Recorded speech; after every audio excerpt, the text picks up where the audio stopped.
Hello everyone and welcome back to the channel for today's video. So today we are going to be doing my 2024 wrapped of my year in DDV and also making content in general. And I obviously will do a more kind of in-depth thank you at the end, but obviously to start with, thank you so much for all the support this year.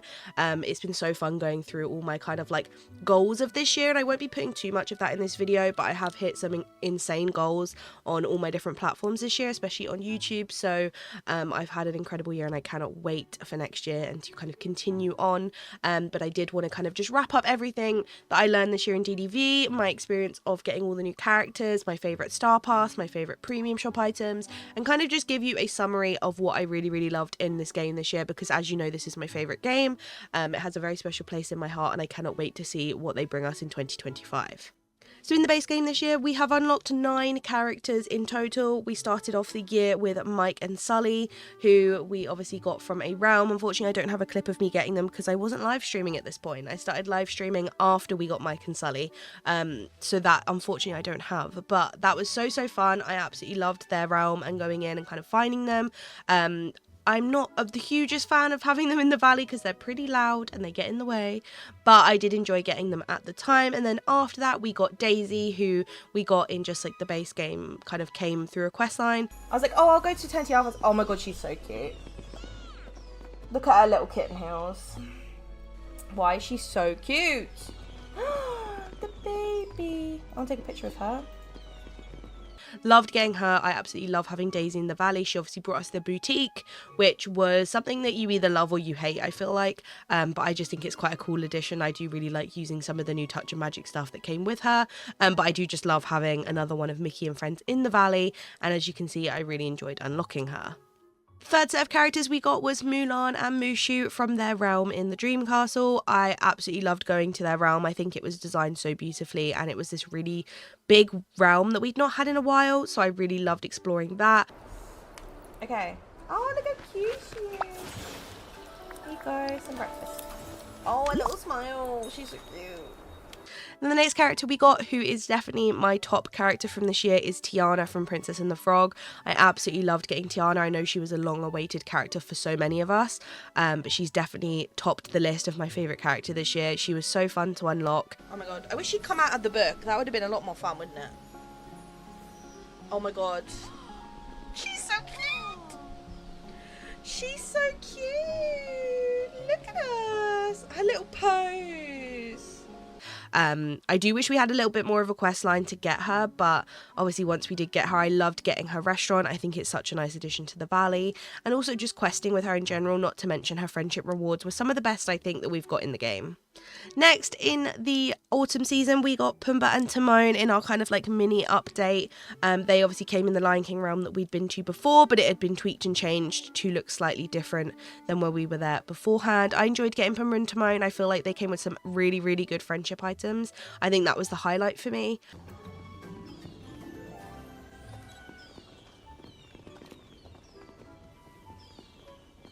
He's just got a little thumbs up. That's so cute.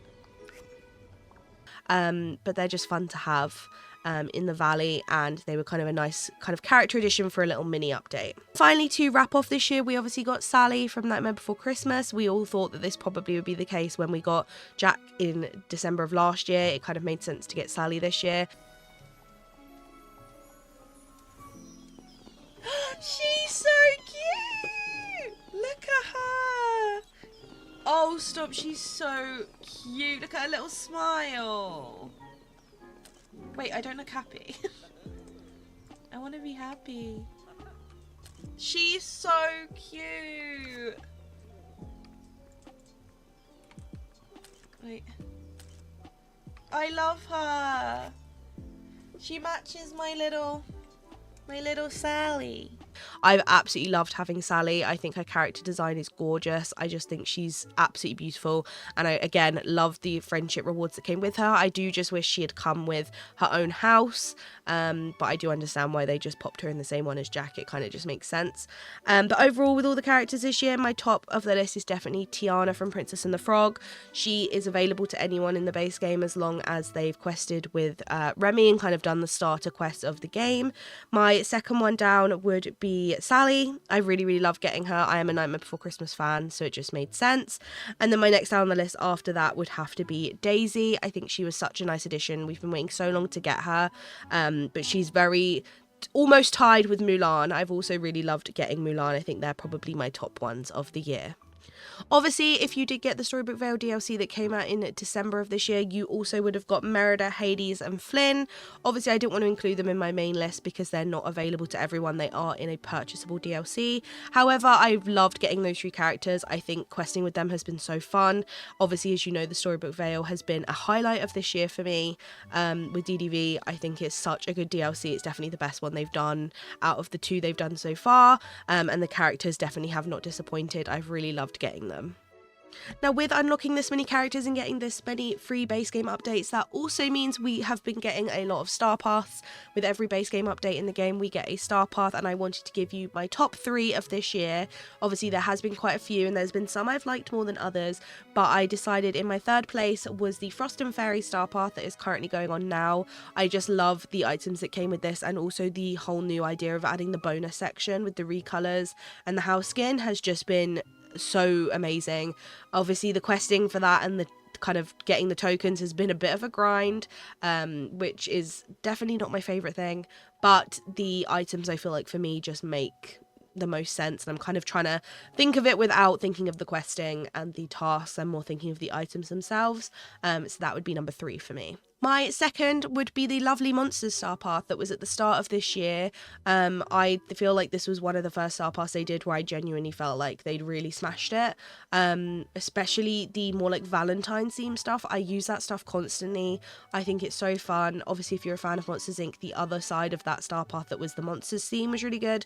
I just love that they did a like 50-50 star path to kind of blend 2 things together. I feel like they should do that more in the future because I love that there were different things in that star path to cater to different people. But I remember when that star path came out, how impressed I was and how excited I was for star paths to come in the rest of 2024. Now, finally, my number 1 star path of the year was the Dapper Delight star path that came with Tiana. I used the items from that star path all the time. Like, if I do a build and I don't use at least one thing from that star path, it's strange because I use so many of those items all the time, especially the little firefly things you put in the sky. I use those all the time. I love the subway trains. The outfits are so gorgeous. I really love that. I think they did a really good job with the dream style for Donald, and I love the little critter companion as well. I just feel like it was a really nicely well-rounded star path, and I love the theme of it personally. An honourable mention, though, will be the Majestia Magnolia star path. This came with Mulan and Mushu. This, again, was one I really did like. The only thing that let it down for me was the Mulan Dream Style was not my favourite. I felt like they could have done a lot more with that and made it a little bit better. And also, I feel like the items in that are quite unique in the sense that there's not really many places I find myself using the items apart from in an area kind of themed around Mulan. So that was the only reason why it didn't make it to my list, but that would definitely be an honourable mention because I also really like that one as well. Now, in terms of other things that we've obtained in the game, obviously the premium shop is a huge thing in the game and has been going on the whole year, and I wanted to give out my favourite premium shop house and my favourite companion that we got from the premium shop as well, and also my favourite companion in general in the game. So for my favourite companion in the premium shop, it definitely was Figaro. I feel like Figaro was one we were all really excited about. I just love the style of it. The pose with Figaro is so cute, and I just love to be getting companions that are a little bit more kind of themed and kind of mimic real pets you'd have in real life, so I hope we get more of those in the future, but I think that would have to be my favourite. And then my favourite companion overall as well would also be the dragons that we got in Storybook Vale. So if you do have the DLC, the dragons were definitely a highlight for me. As you all know, I was very excited about those, and I would say they're probably one of the highlights of the DLC, honestly. Now, in terms of my favourite premium shop house, this was really hard to nail down which one I've enjoyed the most, and I tried to not be biased and pick things that were recent, which was really hard to do, but I actually feel like overall my favourite premium shop house that I definitely was the most excited for was the Leafy Cottage house. I know it's not the most kind of fancy house there is, but I just loved it and it just fit my vibe so well, and I just think it's such a cute and unique house. I remember how excited I was when I got it. I also really loved the new flower flower shop we just got, as well as the bakery. I feel like they're my kind of top ones, because I love that they could like fit in an actual town and be realistic kind of shops in a village. I hope we get more of those in the future. I'd love to make like an actual little shopping city and have all these different buildings kind of dotted around. I think that would be really cute. Now, the final thing in the game that I want to wrap up with is obviously a huge part of the game, which is Dreamsnaps. And this year I have done pretty much every single Dreamsnap. I don't think I've missed any, maybe one. I can't actually tell, but I think I've done them all. So that is a lot of Dreamsnaps. Now I want to go through my favorite Dreamsnap prompt that we got. So my favorite kind of topic that they came up with to give us and challenge us with. And then also I'm going to kind of go through my favorite Dreamsnap that I personally did, which I feel like was really hard to narrow down because there were so many that I really, really liked. There was a lot of prompts I really liked, and obviously on the screen now I will filter through some of my other Dreamsnaps that I've been doing this year to kind of give a wrap up and a highlight of all the ones that I have done. But my favourite Dreamsnap prompt was definitely the Disney Princess Week Dreamsnap prompt. Now obviously this was for actual Disney Princess Week in real life. So this one I really, really enjoyed. I felt like it gave you a lot of freedom to pick whichever princess you wanted to. There are a lot of princesses that we have in the valley now, so I felt like it was one that whether you're a new player or you're a player that's been playing since the start, you could definitely participate in this one and not feel like you're missing out or kind of gate kept from doing so. And my other favourite one that I really enjoyed in the spring of this year was In Bloom, which was like a flower inspired Dreamsnap prompt. Again, I felt like you could have a lot of creative freedom with this. You could kind of decorate how you wanted to for it, and they're my favourite Dreamsnap prompts, the ones that aren't too kind of niche and you don't need specific items to do them. You don't feel like you need premium shop items or new characters or anything like that. I really love those kind of themes that anyone can just be as creative as they want, and I saw so many submissions where people had done such different things, but they'd all come out really, really well and fit perfectly even though they were so different. So those were my top two of the year. In terms of my own Dreamsnaps, my favourite Dreamsnap of the year, I think I'm honestly tied between two, but I think it is either the Back to New Orleans Dreamsnap, which was obviously the kind of Tiana themed one to use all the new Star Path stuff and obviously Tiana and everything that came with her, and then my other one was the Dreamlight Diamonds one. I really, really love what I came up with this one. I think I got 4K on both of these, and I really enjoyed doing them, and I just love the end result. They're kind of the ones I look on now and think I really enjoyed them. But if you did want to see all the submissions that I've ever done, I think majority of them on there. I think some are missing because they were on my previous computer, unfortunately, so I've lost some of them. But the ones that I do have access to, which is the majority of this year's, they are all on my Dreamers Portal account. So if you do want to follow me on there, the link will be in the description. You can kind of see through everything I've done this year. But I think I've got majority on there, so that will show you all the ones that I've kind of highlighted on there. Now, as we kind of wrap up 2024, we can obviously look forward to what is coming in 2025, where obviously we know some of the characters we're going to be getting at the start of next year in the first update, which I think is probably going to be during February, probably mid to late February. We are obviously getting what looks like Aladdin and Jasmine, which I'm assuming will be in a realm kind of going by their usual pattern. I'm super excited to get them. I think it's been a long time coming, and I'm excited to add them into the classic Disney characters we've already got because I feel like they've been missing. And having Jafar before them just doesn't make sense to me.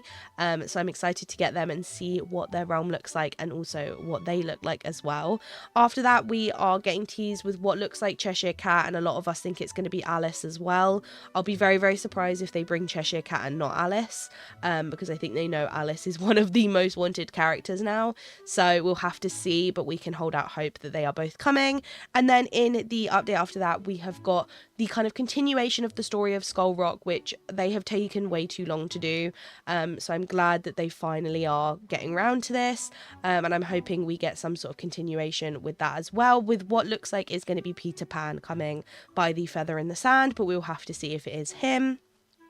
And also as well, if you are a Storybook Veil DLC owner, you will also be looking forward to getting Maleficent later on in the year when you get the second part of the DLC, as well as unlocking Aurora, it looks like, as well, and bringing them to the valley. So you have those two characters coming as well if you do have the DLC. Now, my hopes for the game in 2025, there are quite a few things that it's hard to highlight. I kind of tried to narrow it down and kind of go for the main things I wanted to see. The first one would be a continuation of the base game storyline. I really, really hope they continue with the story of the Forgotten, what's going on with that, kind of exploring more of that kind of plot and going more in depth with it. I feel like they got to a certain point where we completed Act 1 and then they kind of went off to do the DLCs and never really continued anything over this whole year, and I feel like that is something in 2025 I really, really hope they do, because I don't think people should have to get a DLC in order to have a storyline in the main base game. So I'm hoping that comes. My second thing would be continue to improve the UI of the game, the quality of life. They've done some really good changes with the furniture mode, with angling and things like that. Obviously they've said they're probably going to be doing pathing and fencing, so that can be angled as well, so that's a really exciting thing to come. But I do hope they continue to work on kind of just how the gameplay features, adding in search bars into like Scrooge's store, Remy's restaurant, cooking, everything like that, and just generally listening to the community's kind of struggles with the game, or things they want to see kind of added and changed, because there definitely are still things in the game, even after all this time, that aren't functioning right or just aren't being kind of enjoyed by the player, because they need a bit of tweaking and changing. So I hope that some of those changes, not only to furniture mode but just general kind of gameplay, is tweaked and kind of continued to work on and time put into, which I'm sure it will be, but that would definitely be a hope. The final thing is I just hope they continue to keep up the kind of progress with the Star Pass, continue to do ones similar to the one we're doing currently where we get the bonus items and things like that. They listen to community feedback. I'd love to see a lot more surveys. We got some surveys this year of characters we might want to see, themes, Star Paths, things like that. And some of this has already kind of come into effect, but there's a lot on that survey that I feel like we haven't even seen a glimpse of yet.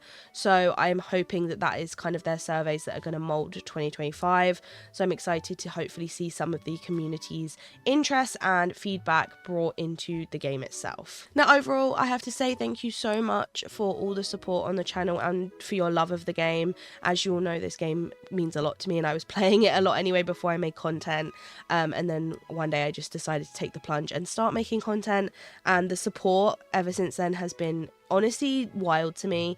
It's been a bit of a roller coaster of a year, and I can't believe it has already been a whole year, but I want to say thank you so much for continuing to support me and kind of working towards my next goal of 4K subscribers, which will be crazy, honestly.